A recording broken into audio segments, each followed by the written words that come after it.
16절, 17절 말씀, 이 말씀을 우리가 먼저 읽고 말씀을 생각해야지 앞으로 계속 진행되는 사사기 이야기가 조금 더 이해가 쉽기 때문에 이 16절, 17절 말씀을 한 번 더 살펴보고 이제 다음 주에는 3장으로 넘어가도록 그렇게 하겠습니다.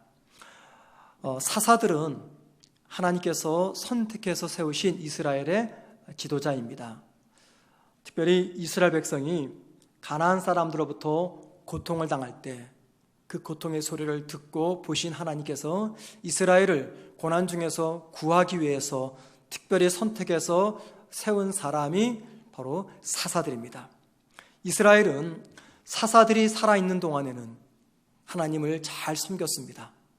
그러나 사사가 죽은 뒤에는 다시 또 하나님이 아닌 가나안의 우상 바알과 아스타롯을 섬겼고 또 그로 인해서 가나안의 큰 압제를 당하면서 고통스러운 나날을 보내게 되었습니다. 또 그런 가운데 이스라엘 사람들이 하나님 앞에 살려달라고 외치면 하나님은 그들의 기도를 듣고 또다시 새로운 사사를 보내셔서 이스라엘 사람들을 가나안으로부터 구해내셨습니다. 그래서 사사가 살아있는 동안에는 이스라엘 사람들이 하나님을 잘 섬겼지만 사사가 죽고 나면 다시 또 이스라엘 사람들은 하나님을 버리고 가나안의 우상을 섬겼습니다.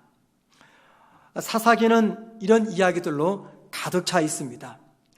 오늘 본문인 2장 16절은요, 이 사사기에서 제일 처음으로 사사라는 단어가 등장하는 본문입니다. 2장 16절 전에는 사사라는 단어가 한 번도 등장하지 않다가 이제 드디어 2장 16절부터 사사라는 단어가 시작이 됩니다. 자, 그래서 저는 오늘 이 사사라는 이 단어를 가지고 도대체 하나님이 왜 사사를 세우셨고 그리고 사사가 하는 일은 무엇인가에 대해서 한번 좀 말씀을 나눠보려고 합니다. 오늘 설교는 앞으로의 말씀을 이해하는 데 중요한 열쇠가 될 것입니다. 자, 사사, 우리말로는 사사라고 번역이 되었어요. 히브리어로 말하자면 판단, 재판 혹은 심판이라는 뜻입니다. 그래서 이 사사기를 영어 성경에서는요 저지라는 단어를 썼습니다. 이 저지가 뭐냐면 재판관이죠. 재판관, 판사입니다. 판사, 재판관을 저지라고 하는데 이 사사기가 영어로 저지입니다. 사사기에는요 온니엘부터 시작해서 삼손에 이르기까지 모두 12명의 사사가 등장합니다. 자, 이 12명에게는요 특별한 재능이 있거나 혹은 자격이 있어서 하나님이 이들을 사사로 선택한 것이 아닙니다.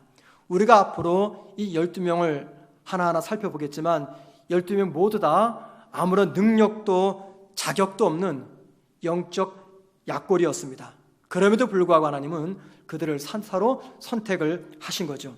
자, 따라서 저와 여러분은 이 사사기에 등장하는 사사들의 활동을 보면서 그들의 능력이 아닌 그들을 선택하고 그들을 사용하시는 하나님의 손길을 보아야 됩니다. 사사들의 영웅적인 활동 이야기가 아니라 그들의 뒤에서 그들을 선택하셔서 그들을 사용하시는 하나님의 손길, 그것을 봐야 되는 것이 사사기의 교훈입니다. 자, 이 바이올린이라는 악기를 여러분들이 잘 아실 거예요. 바이올린 악기 중에서 스트라디바리우스라는 제품의 바이올린이 있습니다. 스트라디바리우스, 이 바이올린은요 17세기 이탈리아의 바이올린 제작자 스트라디바리우스 일가에서 고안하고 제작한 명품 바이올린입니다. 그 가격이 평균 한 대당 20억에서 30억이 된다 그래요. 그리고 어떤 바이올린, 17세기에 제작된 그 바이올린은 가격이 현재 170억인데 지금 현재 스위스의 어느 은행에 이렇게 보관되어 있다가 연주자가 연주하기 위해서 그것을 대여하게 되면요 빌려주는 겁니다. 그럼 수많은 경호차와 경호원들이 보호 속에서 그 연주자에게 대여가 되고 또 대여가 끝나면 또 은행의 보관 창고에 보관하는 그런 악기 한 대가 170억이라고 합니다. 자, 어느 날 어느 공연에서 연주자가 스트라디바리우스 바이올린을 가지고 연주를 했어요. 자, 모든 관객들은 그 황홀한 소리에 매료가 되었습니다. 연주가 끝난 뒤 모든 사람들은 악기를 연주한 연주자에 대해서는 별로 관심을 두지 않고 악기에만 신경이 쏠렸습니다. 자, 그때 연주자가 조용히 객석으로 내려갑니다. 그리고는 한 학생이 들고 있는 싸구려 바이올린을 빌려서 연주하기를 시작합니다. 그랬더니 조금 전 스트라디바리우스 바이올린과 똑같은 소리가 나오는 거예요. 자, 그제서야 사람들이 연주자를 바라보게 되었다라는 이야기입니다. 아무리 싸구려 바이올린이라고 해도요, 그 악기를 연주하는 연주자의 실력에 따라서 그 악기는 스트라디바리우스보다 더 뛰어난 소리를 낼 수가 있습니다. 하지만 이와는 반대로 스트라디바리우스 바이올린이 하더라도 저 같은 사람이 켜게 되면 흔히 말하는 깽깽이 소리가 나게 되는 것이죠. 악기보다 더 중요한 건 뭐냐면 그 악기를 누가 연주하느냐라고 하는 연주자가 더 중요한 것입니다. 자, 그것처럼 여러분, 사사기에 등장하는 사사들의 능력이 중요한 것이 아니라 아무 자격 없는 그들을 선택해서 그들을 사용하셨던 하나님의 실력, 그 하나님을 우리가 주목해야 되는 것입니다. 자, 그러면 여러분, 하나님은 무슨 목적 때문에 자격도 안 되는 사람들을 사사로 선택하셨을까요? 무슨 목적 때문에? 그 답을 찾아보기 위해서 우리는 이스라엘 사람들이 애굽에서 탈출해서 가나안까지 가는 동안 이 애굽에서 어떤 일이 있었는가를 좀 생각해 볼 필요가 있습니다. 그것이 우리에게 도움이 될 겁니다. 이스라엘이 애굽에서 탈출하기 위해서 하나님은 애굽에다가 10가지 재앙을 내렸습니다. 10가지 재앙 기적이라고도 이야기하죠. 바로가 9번째 재앙의 기적을 경험하고도 전혀 마음이 움직이지 않았습니다. 그러다가 마지막 10번째 재앙, 장자 죽음의 재앙을 경험하고 나서야 그때 비로소 이스라엘 사람들이 애굽을 떠나는 것을 허락을 했습니다. 그런데 여러분, 저는 이 10대 재앙 이야기를 읽을 때마다 참 궁금한 게 있습니다. 그 뭐냐면 하나님이 도무지 인간적으로 이해가 안 돼요. 여러분, 이게 이해가 됩니까? 왜 이해가 안 되냐면 하나님 뭐하러 10번째까지 재앙을 내립니까? 아예 처음부터 순서를 바꿔가지고 10번째 재앙인 장자를 죽이는 재앙을 내렸다면은 그 한 번으로 말미암아 바로의 마음이 움직여서 이스라엘을 애굽 떠나는 것을 허락하지 않았겠는가, 그런 생각을 해봅니다. 도대체 하나님은 무엇 때문에 10번째 재앙까지 내리셨는가 뿐만이 아닙니다. 또 궁금한 게 있어요. 자, 10번째 재앙을 통해서 바로를 굴복시켰어요. 자, 그렇다면은 저 같으면은 어떤 생각이 드냐면은 그 승리의 여세를 몰아가지고 바로와 애굽 사람들을 애굽 땅에서 다 추방시켜 버리는 겁니다. 그럴 수 있잖아요. 그러고 나서 고센 지역에서 노예로 살던 이스라엘 사람들을 애굽 땅에서 살게 하는 거예요. 이게 더 쉽잖아요. 그런데 하나님은 이 쉬운 방법을 선택하지 않고 쉬운 길을 놔두고 어려운 광야를 지나 가나안까지 가게 하십니다. 그것도 40년이 넘는 세월 동안. 도대체 하나님이 왜 쉬운 길을 놔두고 이렇게 복잡하고 어려운 길을 선택하시는가, 솔직히 이해가 안 됩니다. 그런데 이 질문에 대한 답은 이렇게 생각해 볼 수가 있을 것 같아요. 여러분, 이스라엘을 향한 하나님의 목적이 무엇입니까? 이스라엘을 향한 하나님의 목적은 단지 이스라엘이 애굽을 탈출해서 가나안 땅에 정착하는 것, 그것이 하나님의 목적이 아니었습니다. 애굽을 탈출하고 가나안까지 가는 전 과정 속에 일어나는 모든 사건과 과정을 통해서 하나님이 원했던 것은 이스라엘 백성들이 하나님이 어떤 분인가를 깨달아 아는 것이었습니다. 애굽을 떠나기 위해서 10가지 재앙을 내리고 애굽을 떠나 홍해강을 건너고 광야를 지나면서 요단강을 건너서 가나안 땅을 점령해 나가는 그 모든 과정을 통해서 이스라엘 사람들이 하나님은 어떤 분인가를 똑바로 알기를 원했던 것이 이스라엘 향한 하나님의 마음이었습니다. 특별히 하나님이 애굽의 신들과는 어떻게 다르며 하나님이 어떻게 일하시는지 이스라엘이 똑똑히 깨닫기를 원했습니다. 바로 그 이유 때문에 우리가 생각하는 쉬운 방법을 선택하지 않고 하나님은 복잡한 길을 선택하며 그 길로 이스라엘 백성들을 인도하신 것입니다. 자, 여러분, 마찬가지입니다. 잘 들어보세요. 이스라엘 사람들에게 하나님은 명령하셨죠. 절대 가나안 사람들 두지 말고 다 쫓아내라. 그랬더니 이스라엘 사람들은 그 말을 듣지 않고 가나안 사람들을 쫓아내지 않고 노예로 삼습니다. 자, 그럼 여러분, 어떻게 하면 일이 쉬워집니까? 이스라엘 사람들이 가나안을 쫓아내지 않을 때 하나님이 직접 당신의 능력으로 가나안 사람들을 쫓아내면 됩니다. 그럴 수 있잖아요. 아니, 바로도 굴복시킨 하나님인데 그거 못하십니까? 그런데 그러지 않습니다. 그리고 가나안 사람들이 이스라엘을 공격하면 하나님이 굳이 인간 사사를 세울 필요가 없어요. 그냥 천사를 보내시면 한순간에 모든 문제가 해결이 됩니다. 그런데 그렇게 하지 않습니다. 또는 이왕 사사를 세웠다면 하나님이 가나안 사람들의 압제로부터 이스라엘을 구해내는 것으로 끝이는 것이 아니라 아예 그냥 사사를 세웠다면 그 기세를 몰아가지고 가나안 사람들을 완전히 멸절시키면 됩니다. 그럼 되잖아요. 그런데 하나님은 우리가 생각하듯이 그렇게 일하지 않았습니다. 왜 그럴까요? 이유가 있습니다. 이스라엘이 그들이 믿는 하나님은 어떤 분이며 가나안의 신인 바알과 아세롯과 그 하나님 사이에 누가 참 신인지를 하나님은 알기를 원했습니다. 그리고 더 중요한 것은 그 모든 과정을 통해서 이스라엘이 하나님을 왕으로 인정하기를 원했습니다. 그리고 하나님은 바로 이 목적 때문에 사사를 선택하시고 그 사사를 통해서 이스라엘에게 하나님이 어떤 분인가를 보여주셨던 것입니다. 자, 여러분 한번 생각해 보세요. 이스라엘이 왜 하나님을 버리고 가나안의 우상이었던 바알과 아스타롯을 섬기고 있습니까?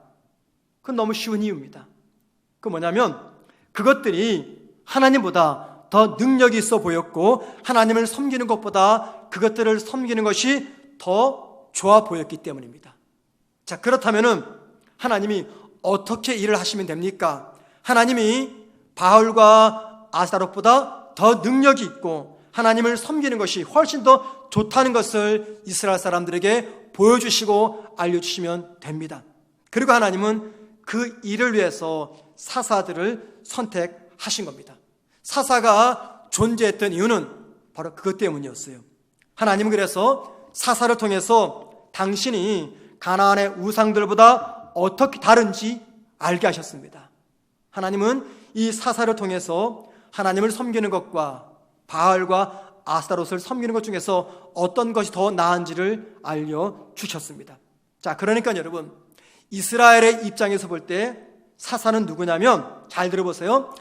하나님과 가나안 신들 중에서 누가 참 신인가를 알게 한 사람이었습니다. 사사는 하나님과 가나안의 많은 신들 중에서 누가 참 신인지를 알려준 사람이었습니다. 내가 나의 왕이 되는 것과 하나님이 나의 왕이 되는 것, 이 사이에서 어느 것이 더 좋은지를 알려주고 판결한 사람이 사사였습니다. 만약에 하나님이 인간적으로 완벽한 조건을 갖춘 사람을 사사로 세우거나 혹은 모든 사람들의 존경을 받는 사람들을 사사로 세우거나 혹은 전쟁에서 백전백승의 경험이 있는 사람을 사사로 세웠다면 어떤 일이 벌어질까요? 분명히 이스라엘 사람들은요, 사사를 연주하는 하나님은 보지 않고 사사들의 탁월한 능력만 보았을 것입니다. 마치 바이올린 연주자의 연주 능력은 보지 않고 스트라디바리우스만 보는 것처럼 말입니다. 이 바이올린 연주가의 실력은요, 언제 드러나냐면 명품 바이올린을 연주할 때가 아닙니다. 진짜 바이올린 연주가의 실력은 싸구려 바이올린을 연주할 때, 그때 입증이 되는 것입니다. 자, 이 말을 바꿔 말하면요, 잘 들어보세요. 이 바이올린 악기라는 것은 연주자의 실력을 판결하고 드러내는 수단이 되는 것입니다. 바이올린을 통해서 그 연주자의 실력이 드러나는 것이죠. 자, 이와 같은 겁니다. 사사는 누구냐면 사사는 이스라엘에게 하나님의 능력을 보여주어서 이스라엘이 하나님과 가나안의 우상 사이에서 누구를 선택하게 할지 판단하게 하는 도구가 바로 사사였습니다. 이게 사사의 역할이었어요. 하나님의 능력과 가나안의 우상 사이에서 누구의 능력이 더 탁월한가, 하나님을 믿는 것과 가나안의 우상을 믿는 것 중에서 어떤 신을 섬기는 것이 진짜 잘된 선택인가를 알려주고 판결하는 존재가 다름 아닌 사사였습니다. 예를 들어 볼까요? 열왕기상 18장은 우리가 잘 아는 갈멜산에서의 결투 이야기입니다. 갈멜산에서 하나님을 믿었던 엘리야 한 명과 바알 선지자 850명이 모여서 850대 1 결투를 벌립니다. 그 결투의 내용은 하나님과 바알 신 중에서 누가 참 신이냐라는 내용입니다. 대결을 하는 것이죠. 그러니까 참 신을 가려내는 대결입니다. 자, 참 신을 가려내는 조건이 무엇입니까? 각자가 믿는 신의 이름을 부르면 그 신이 자기의 이름을 듣고 하늘에서 불을 내려주는 것, 이것이 바로 참신을 가려내는 조건이었습니다. 자, 열왕기상 18장 24절 말씀 보시겠습니다. 너희는 너희 신의 이름을 부르라. 나는 여호와의 이름을 부르리니 이에 불러 응답하는 신, 그가 하나님이니라 라고 말합니다. 자, 이 말씀에서 참신을 판결하는 기준이 뭡니까? 뭐예요? 말씀 좀 해주세요. 불이죠, 불입니다. 예, 불입니다. 예, 불. 참신을 가려내는 기준이 불입니다. 하늘에서 내려오는 불이 참신과 거짓신을 판단하는 척도입니다. 자, 여러분, 이 열왕기상 18장에서 불은 재판관입니다. 불은 사사인 것입니다. 왜냐하면 불이 하나님의 살아계심을 입증하는 도구이기 때문입니다. 불은 여기에서 재판관이에요. 불은 여기서 사사다, 그 말입니다. 성경은 특정 인물을 미화시키거나 혹은 그 인물을 주인공으로 내세우는 책이 아닙니다. 성경은 언제나 하나님이 주인공입니다. 따라서 12명의 사사들이 특별한 자격을 갖추었거나 재능이 있어서 하나님이 그들을 사사로 세운 것이 아니라는 겁니다. 모든 면에서 자질이 부족한 그들을 통해서 하나님은 당신이 어떤 분인가를 알리고자 한 것입니다. 모든 면에서 부족한 사람들을 통해서 하나님과 바알 사이에서 누가 참 신인가를 재판하고 판결하기 위해서 하나님이 이 사사들을 세운 겁니다. 이스라엘 백성이 하나님의 능력을 알도록 하기 위해서 사사들을 선택한 겁니다. 자, 그러니까 여러분, 사사 역할은 뭐냐면 마치 갈멜산에서의 불처럼 하나님과 가나안 우상 사이에서 누가 참 신인지를 판결하는 것이 사사의 역할이었습니다. 자, 여러분, 지금까지의 말씀을 통해서 우리가 한 가지를 생각하고 싶은 것이 있습니다. 제가 계속해서 반복하지만 사사란 하나님과 많은 신들 사이에서 누가 참 신인가를 판결하는 사람이라고 했습니다. 사사란 이스라엘에게 하나님이 참 신인지를 보여주고 알게 하여서 하나님을 그들의 왕으로 섬기도록 하는 사람이라고 말씀을 드렸습니다. 이게 바로 사사입니다. 자, 그러면 여러분, 그러면은 제가 묻겠습니다. 오늘 이 시대, 저와 여러분이 살아가는 이 시대, 하나님이 세운 사사가 누구입니까? 누구입니까? 오늘 이 시대 하나님께서 부르셔서 세우신 사사가 누굽니까? 이 시대의 사사는 바로 저와 여러분입니다. 이 시대의 사사는 우리 성문 공동체입니다. 왠지 아십니까? 우리를 통해서 하나님이 어떤 분인가를 세상에 드러내기 때문입니다. 우리 교회의 사역을 통해서 하나님이 어떤 분인가를 세상에 드러내기 때문에 저와 여러분이 사사고 우리 교회가 사사인 것입니다. 믿는 우리가 하나님 말씀에 순종하는 것이 얼마나 복된 삶인지를 세상에 보여줄 때 그 성도는 이 세상에서 사사로서 존재하고 있는 것입니다. 믿는 우리가 이 땅 많은 사람들에게 하나님의 사랑을 증거합니다. 그리고 하나님이 여전히 죄인들을 기다리고 계시며 누구든지 그 주님께로 돌아오면 하나님께서 영생의 선물을 주신다라고 알리기 때문에 저와 여러분은 이 땅에서 사사로 살아가고 있는 것입니다. 이 땅에는요, 하나님의 자리를 차지하려고 하는 수많은 우상들이 존재합니다. 우리 마음은 우상 공장입니다. 우리 마음에서 수없는 우상들이 만들어집니다. 그런 이 시대에 하나님의 자리를 차지하려고 하는 수많은 우상들 속에서 하나님만이 참 신이며 하나님만이 참 구원자이심을 알리고 보여주고 선포할 때 저와 여러분이 그리고 우리 교회가 사서로서 이 땅에 존재하게 되는 것입니다. 우리 앞에 수많은 선택들이 있습니다. 그 많은 선택들 속에서 하나님을 선택하는 것이 가장 좋은 선택이며 하나님을 선택할 때 바로 그 선택이 최고의 선택임을 알려주고 보여주는 저와 여러분의 삶이야말로 바로 이 세상 현재 존재하는 하나님의 사사라는 것입니다.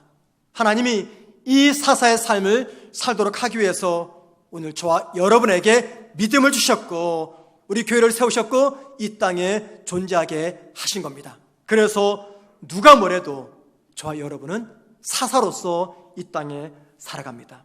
여러분, 저와 여러분이 이 땅에서 사사의 사명을 감당하기 위해서 내가 이 땅에서 어떤 부류의 사람이냐 관계없습니다. 내 직업이 무엇이냐 관계없습니다. 심지어는 내 연봉이 얼마이냐 관계없습니다. 세상 사람들이 나를 어떻게 평가하느냐 그것도 중요하지 않습니다. 제일 중요한 것은 하나님이 나를 어떻게 보시느냐 그게 중요합니다. 제일 중요한 것은 내가 온전히 하나님의 손에 붙들려 있느냐 이게 중요한 것입니다.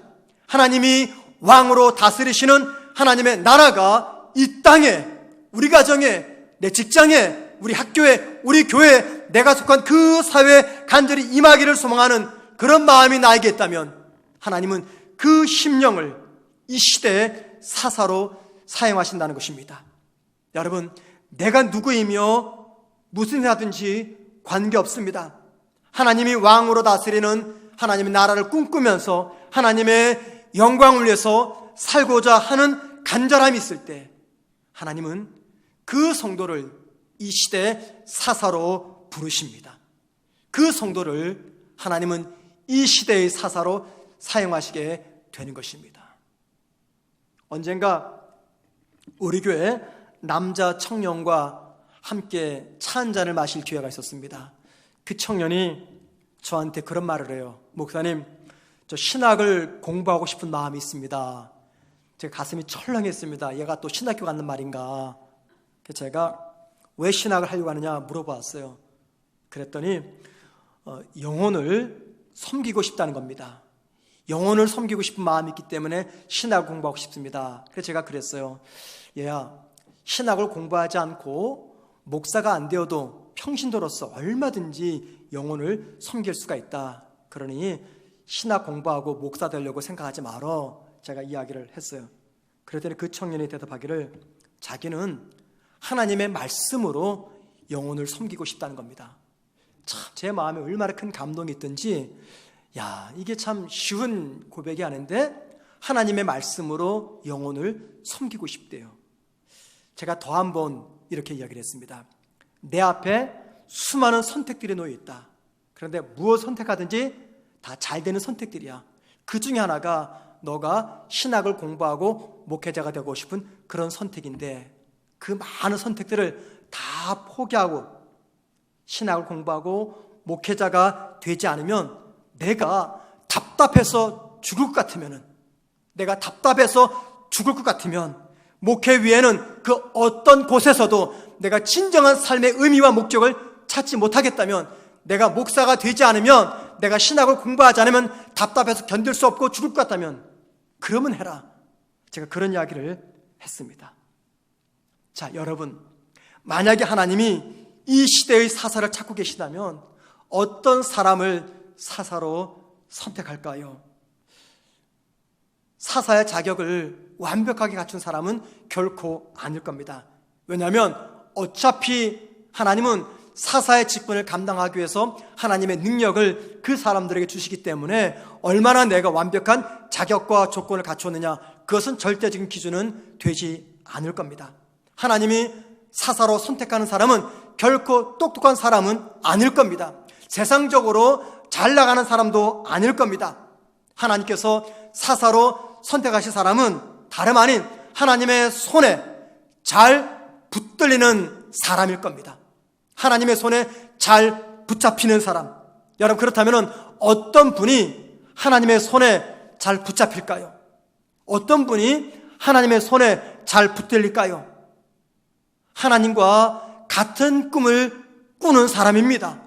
하나님의 비전을 나의 비전으로 삼는 사람입니다. 하나님 외에는 다른 대안이 없고, 주의 일이 아니면 그 어떤 일도 보람을 느낄 수가 없고, 주의 일을 하지 않으면 숨이 막혀 죽을 것 같은 그런 사람들을 하나님께서는 선택하실 거라고 믿습니다. 하나님이 왕이 되어서 다스리시는 하나님의 나라가 이 땅에 속히 임하기를 간절히 소망하며 그 일을 위해서 사람들에게 왕이신 하나님을 알리기를 간절히 소망하는 사람, 그런 사람들을 하나님은 이 시대의 사사로 부를 겁니다.